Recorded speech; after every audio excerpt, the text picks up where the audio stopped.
So if you're like me, you had your Rockband pedal break right in the middle here. So what I did, first I took it off this base, right? The little axle pin in the back didn't come out, so I just broke the back of the original pedal, snapped off all these pieces with some pliers, and took it off. Then there was 4 screws on the back here. You can see there the 4 screws, right? So you take those out.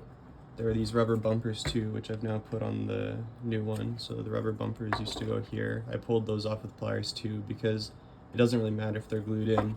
This orange thing holds them in anyway.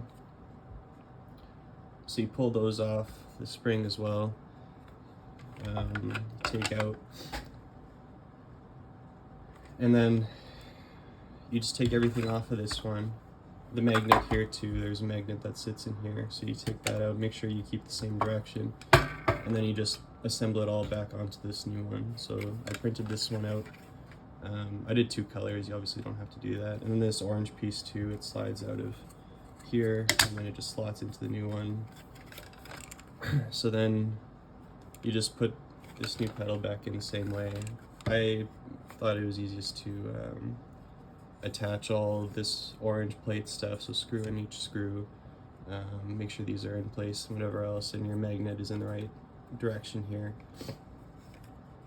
And then slot this into here, get your spring in place, and then the back here, it actually just kind of snaps on. So once these are in, you just push this back onto the axle, and then that's all it takes to assemble it. And it seems to work,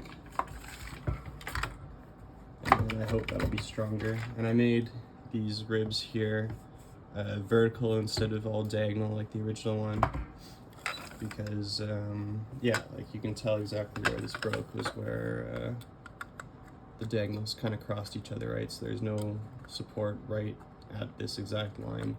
So with these being vertical instead, I think that'll be stronger, and they're a little thicker too. So yeah, I hope that works.